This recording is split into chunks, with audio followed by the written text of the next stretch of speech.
My name is Jamie Piles. I joined Samaritan in December of 1996. We were homeschooling our kids and we were already thinking outside the world's box, if you will. And I saw a little tiny classified ad about this new kind of idea I'd never heard of before. My first reaction was, that's the kind of thing that we would do, isn't it? And so I finally called the number, talked to them, and the more I asked them questions, the more I liked their answers.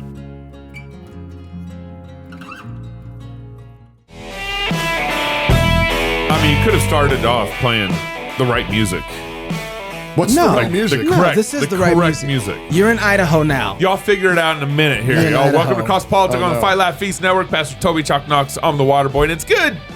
You know, get it all out now. It's good to have another Texan on the show again. Right. You know what I'm saying? That's what this is about. You know what I'm saying? Oh my goodness. Discover why more than 1 million people use the free Olive Tree Bible app as their go-to for reading, studying, and listening to God's Word. Start by downloading one of many free Bibles and start taking notes, highlighting verses, and bookmarking your favorite passages. You can read at your own pace or choose from a large selection of reading plans, including the Bible Reading Challenge, which originated here in Moscow, Idaho. When you're ready to go deeper into your studies, Olive Tree is right there with a large selection of study Bibles, commentaries, and other helpful study resources available for purchase. There's also an extensive bookstore that allows you to build your digital library one book at a time, and Olive Tree's sync technology lets you pick up right where you left off on your tablet, PC, or phone and get right back to studying on another supported device. Now, here's the best part. You can start with the Olive Tree Essentials bundle for free. Visit olivetree.com/FLF, olivetree.com/FLF, and download it today. You know, that's really simple. You can support us by downloading the app and getting like a free bundle from Olive Tree. That just is so simple to do. You want to know, you want to do something, do that. Right. Yeah, but download a Bible. Download a Bible. JP Sears is someone you may have heard of, YouTuber.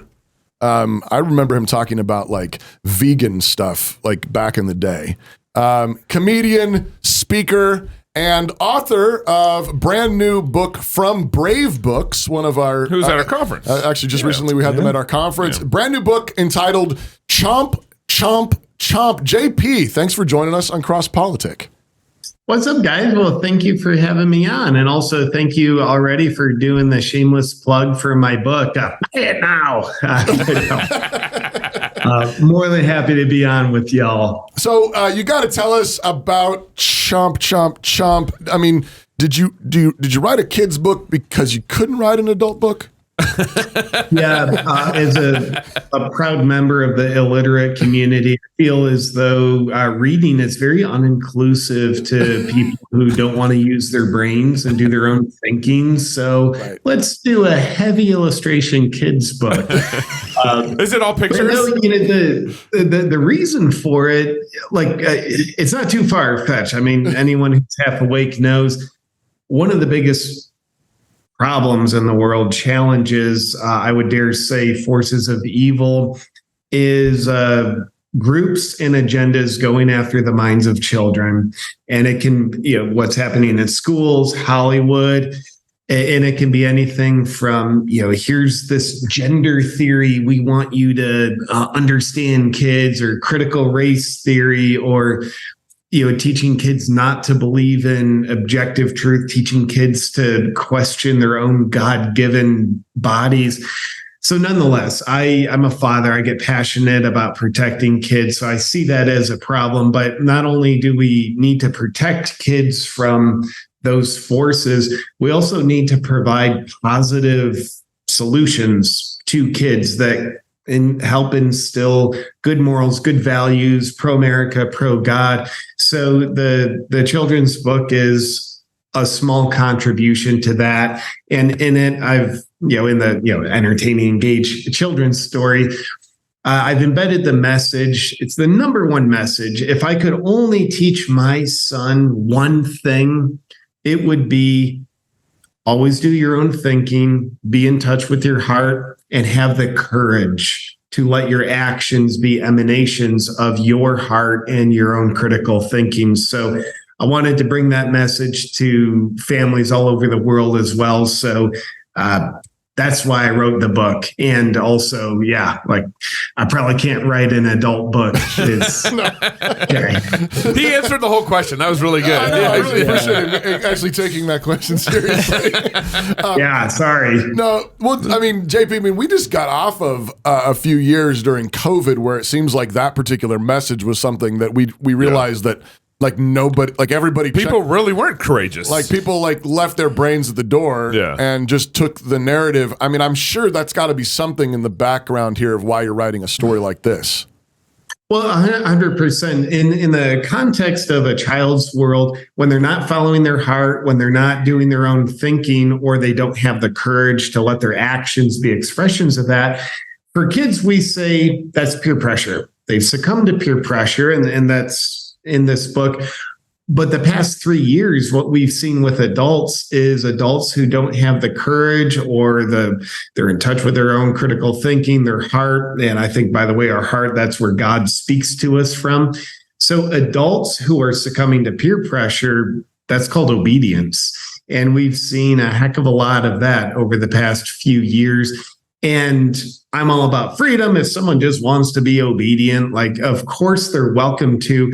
However, I think what we probably know, and it needs to be said, nobody is going to have a happy life, a meaningful life, feeling on purpose, being fulfilled if they're just obedient, if they're just doing as they're told.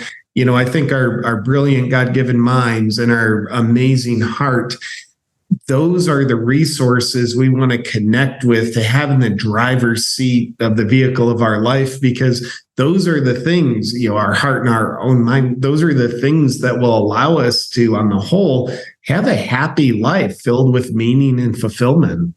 JP, I'm sure like you, maybe not, but like this last probably 2 years, 3 years, we've been canceled or suspended by YouTube frequently.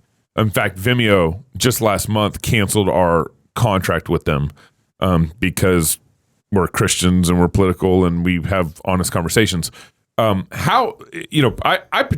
knew some of your vegan stuff before, but particularly during COVID, I found you and your videos on where you're wearing the life jacket and some of your COVID videos what's the hate mail like? What's the cancel culture like with you? It doesn't seem like you have as much of a problem on existing on YouTube than we have. What's that like? Yeah, I'll give you a couple bullet points on that. One, I'm asked fairly frequently, and I ask myself this too, like, how in the heck am I still on YouTube?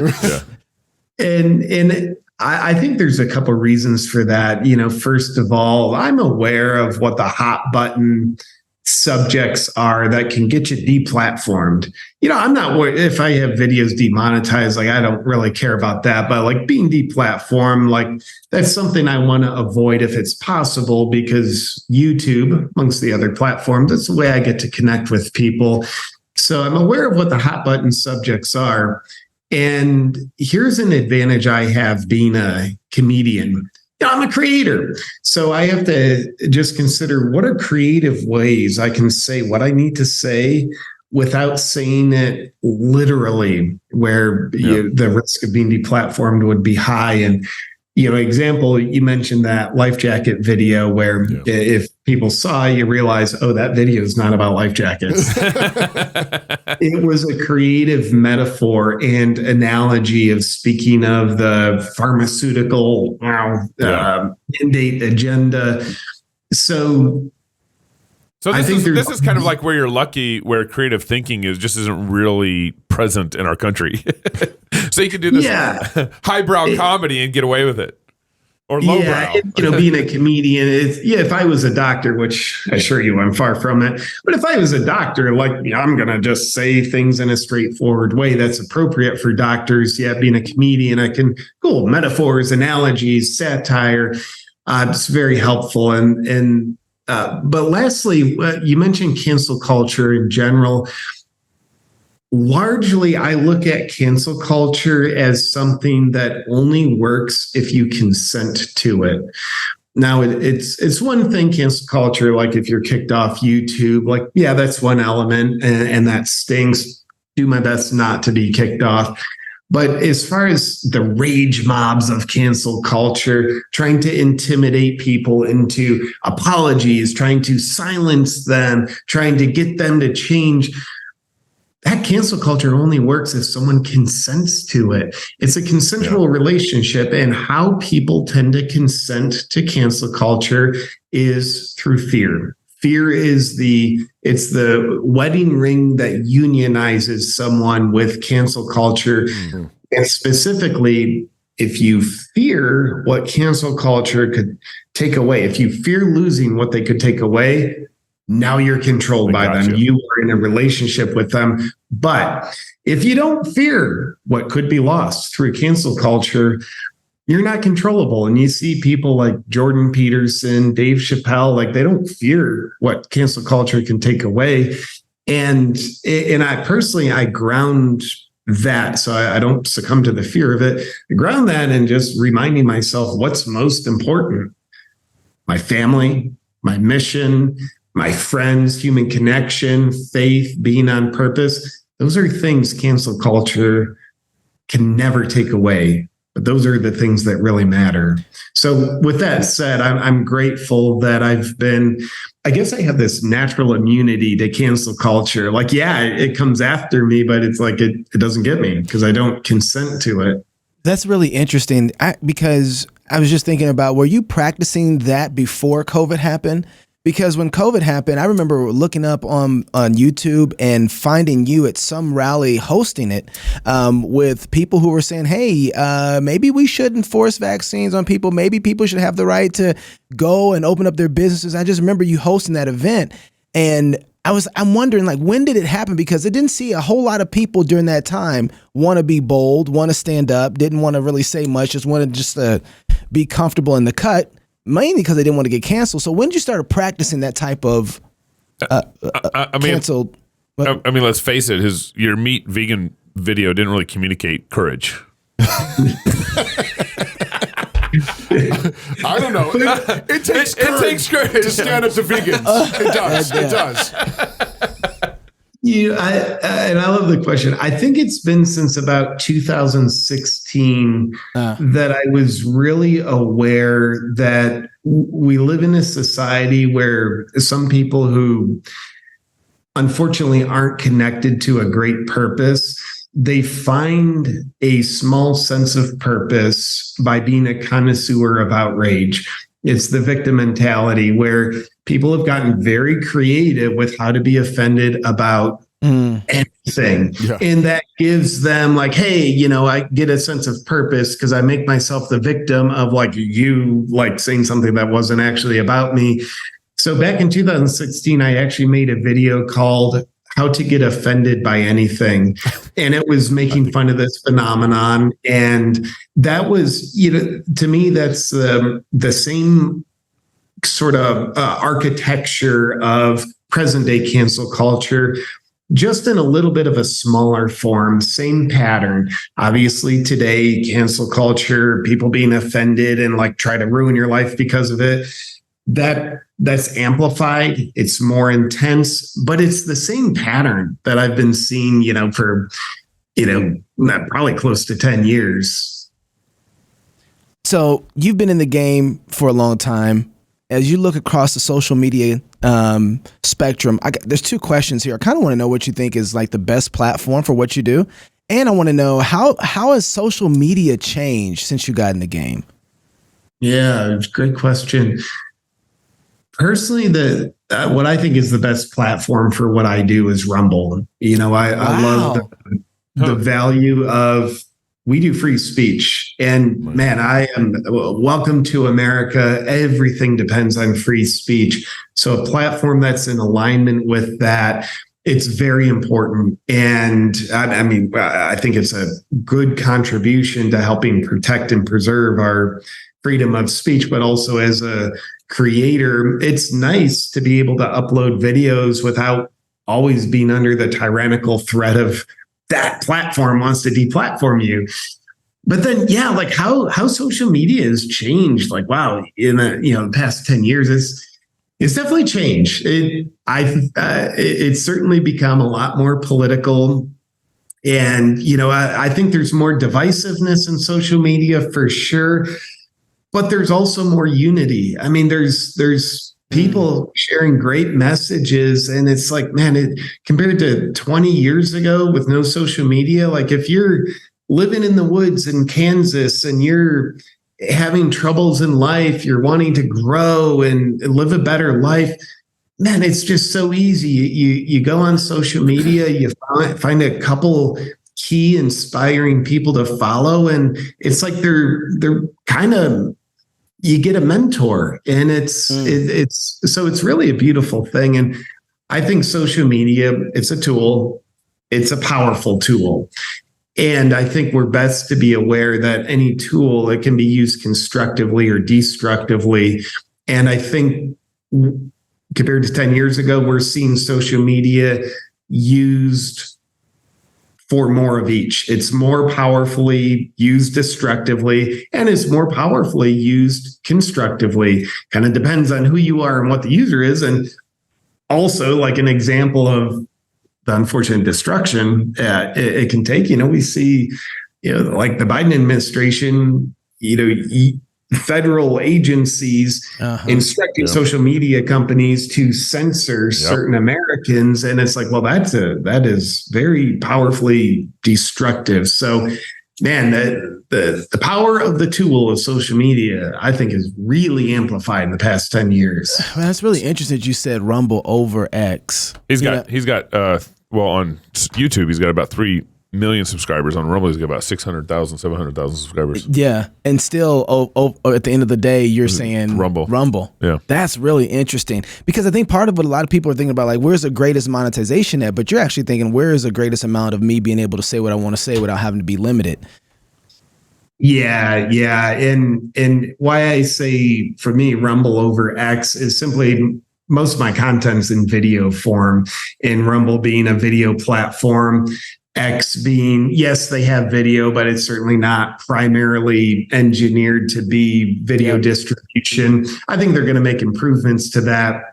But yeah, to your point, I don't have monetization as my main motivator for what's my most powerful tool, because I earn more money on YouTube right now.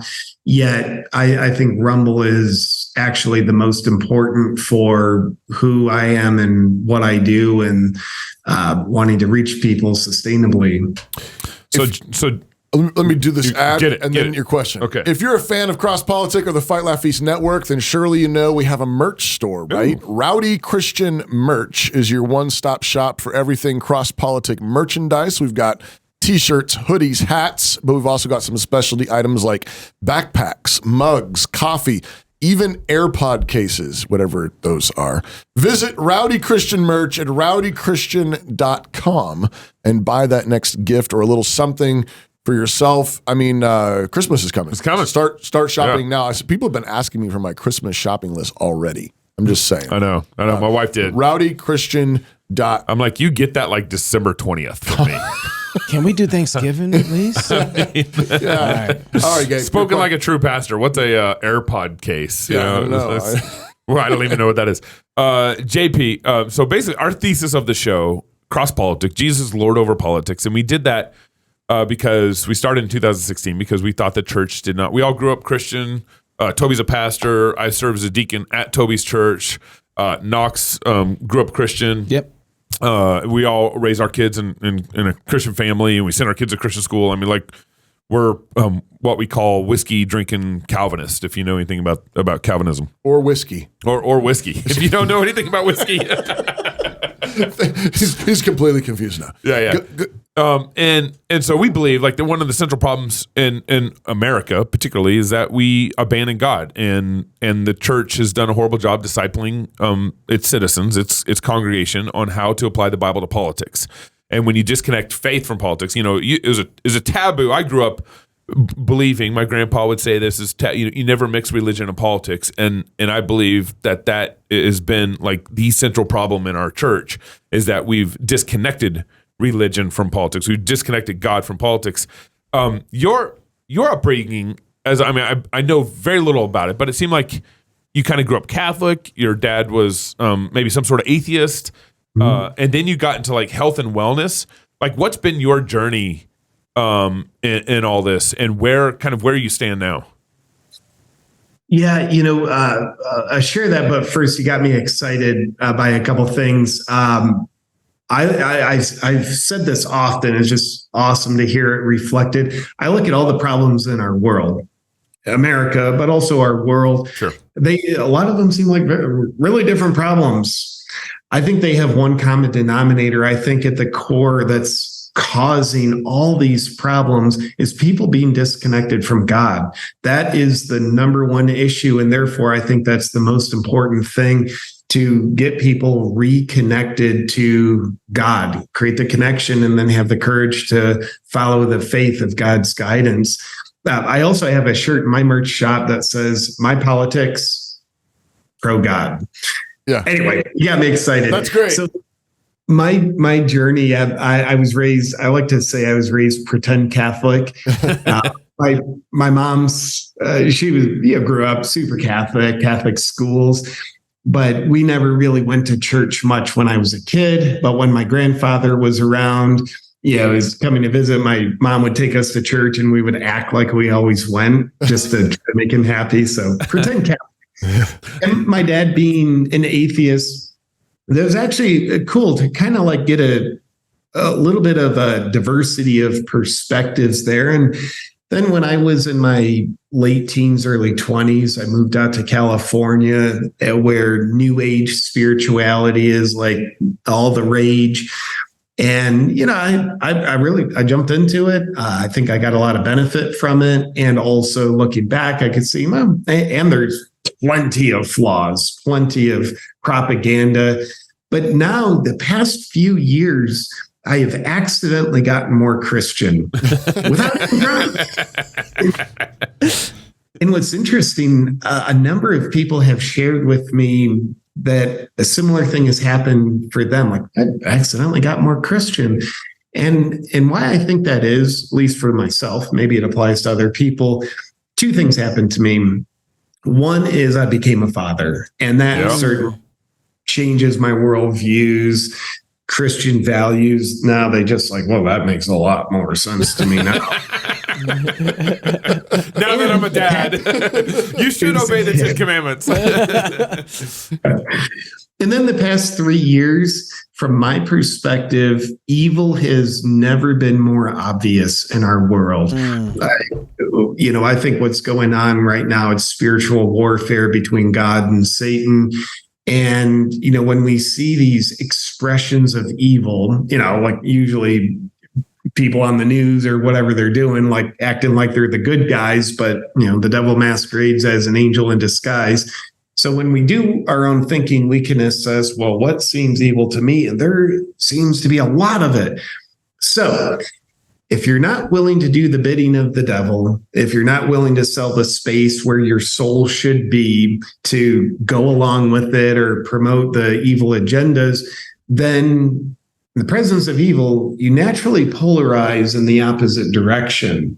And the opposite direction would be God. It's kind of like if someone with terrible body odor walks into the room, you would naturally be polarizing in the opposite direction.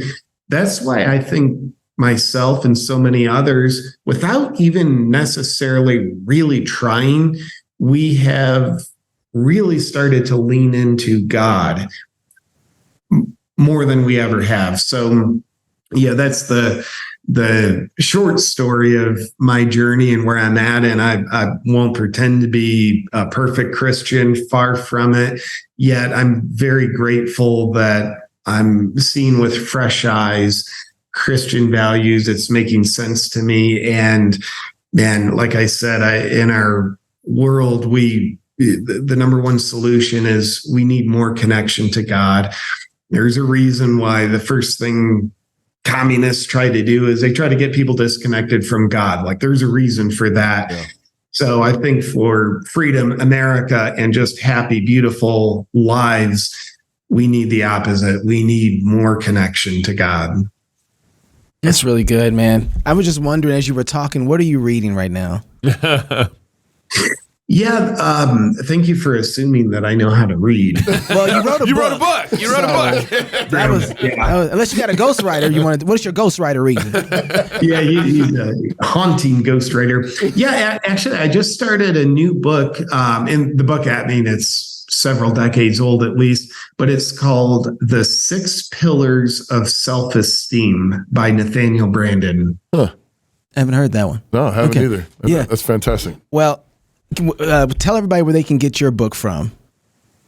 Yeah, if you'd like to check it out, again, it's called Chomp, Chomp, Chomp. You can get it directly at bravebooks.com.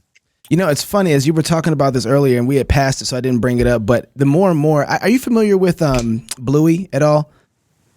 Bluey, that sounds familiar, but basically no. It's a kids show, and basically the Australian government said, we have horrible people in our government, and mainly men and parents. And so what we need to do is we need to create a TV show for the kids so that we can get children that grow up and love being good parents and love their families and disciple the parents on what it looks like to be good parents. And so Bluey has blown up. It's one of the most popular kids shows out Is it there. like recently started in Australia? A couple years ago. Interesting. 3-4 years ago. Our next guest is actually from Australia. We should ask about that. And he but anyway, they did this, and this whole project, everybody's looking at it, and even in America, people are looking and saying, I wish I was like Bluey's dad, right? Because he's such a great dad. And so while I know you wrote this for kids, all the principles are here. It seems like a lot of adults need to be reading it as much as the children as well. So thank you very much for coming on CrossPolitic, sir. Appreciate you. Oh, heck yeah. Y'all are gentlemen and scholars, and I really appreciate you having me on. Very grateful to be able to just connect and meet amazing dudes such as yourself. So thank you for having me on, guys. We're clipping that. That's going to go on the clip. Man from Texas. Yeah, now I'll be on the blacklist of AFC or whatever. That's it. Those extremists. Yeah, they drink whiskey. If you're single, get married. If you're married, have you some kids. And if you have kids, go baptize them. Until tomorrow, love God with all your heart, soul, mind, and strength. Love your neighbor as yourself. Go fight, laugh, and feast. This is CrossPolitic.